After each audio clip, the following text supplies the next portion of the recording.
Senhor, apesar dele me deixar de cabelos brancos, eu sou grata pelo meu filho, pois eu sei que o Senhor o criou para um propósito. O contexto da fé é um contexto muito rico, porque fé está diretamente associado à existência.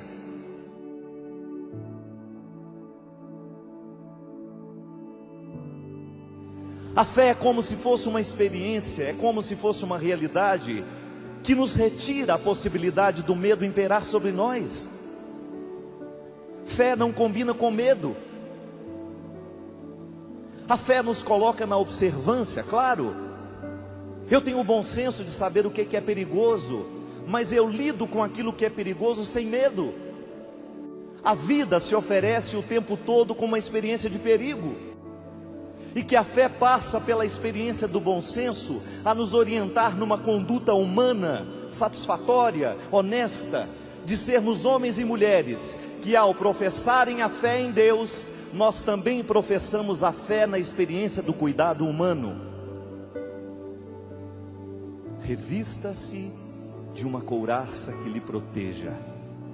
É a nossa fé. Veja como é bonito, gente. A fé é uma experiência humana que nos traz a experiência do bom senso. Acreditar em Deus não é viver absurdos. Não. A experiência de crer em Deus nos remete diretamente à experiência de termos o cuidado com a experiência humana o tempo todo. E movido pela experiência de crer, você se reveste de tudo aquilo que tem que ser a força do cristão nos dias de hoje.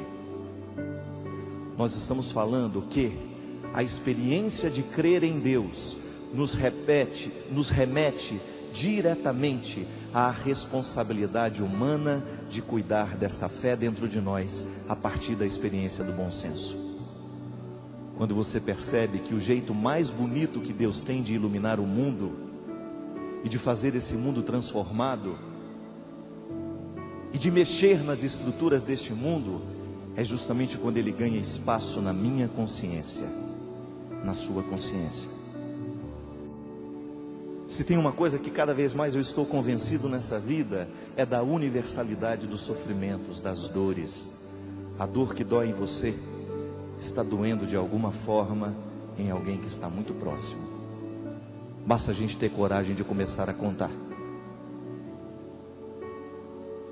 Os sofrimentos batem a nossa porta o tempo todo, as lutas precisam ser estabelecidas o tempo todo, porque nós somos limitados, a vida nos limita, somos limitados pela vida, nós limitamos a vida, a experiência do limite não pode ser retirado da condição humana.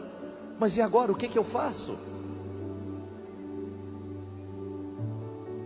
Revesti-vos da armadura. Não há como você ir para o combate se você estiver despreparado. Nós vamos perder a guerra se a gente for sem preparo. Nós não conseguiremos sobreviver se nós não estivermos revestidos desta couraça, e a isso chamamos fé. Essa disposição que nos dá, essa disposição que nos move, que nos leva a enfrentar a vida, a não fazer dela um desafio que eu não quero enfrentar, a estabelecer com ela um pacto o tempo todo. Eu tenho que estar munido de todas as forças humanas, espirituais, psíquicas, emocionais. Eu tenho que buscar o meu aperfeiçoamento humano o tempo todo, senão eu não dou conta no momento da fragilidade, minha gente. Fortalecei-vos enquanto ser humano. Descobre naquilo que tu és. Descobre em todos os aspectos do teu ser o que ainda precisa ser aprimorado, o que precisa ser tocado, o que precisa ser modificado, para que no momento em que a vida lhe parecer insuportável, você tenha condições de reagir. É reação. Agora, se você vai para a batalha, se você vai para a luta, se você vai para a guerra, sem estar com os preparos da guerra, é provável que você morra nos primeiros 5 minutos de batalha. Quantas vezes nós fracassamos diante das dificuldades da vida, diante dos sofrimentos, justamente porque nos faltou fé. Mas isso precisa ser enraizado, concreto. Como é acreditar então, Padre? Ter fé é você reunir todos os instrumentais humanos para aquilo que é dom de Deus, isto é, a capacidade de crer nele. Revista-se da couraça, da justiça, da verdade, revista-se dos poderes do céu, revista dos poderes de Deus, revista-se dos poderes do bom senso, da visão aprimorada, permitindo que Deus faça pérola em você, na sua luta, na sua dificuldade. É dia de celebrar a vitória.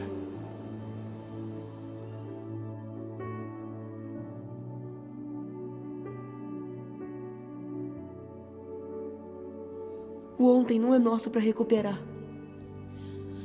mas o amanhã é nosso para ganhar ou perder. Por fim, eu só queria agradecer a Deus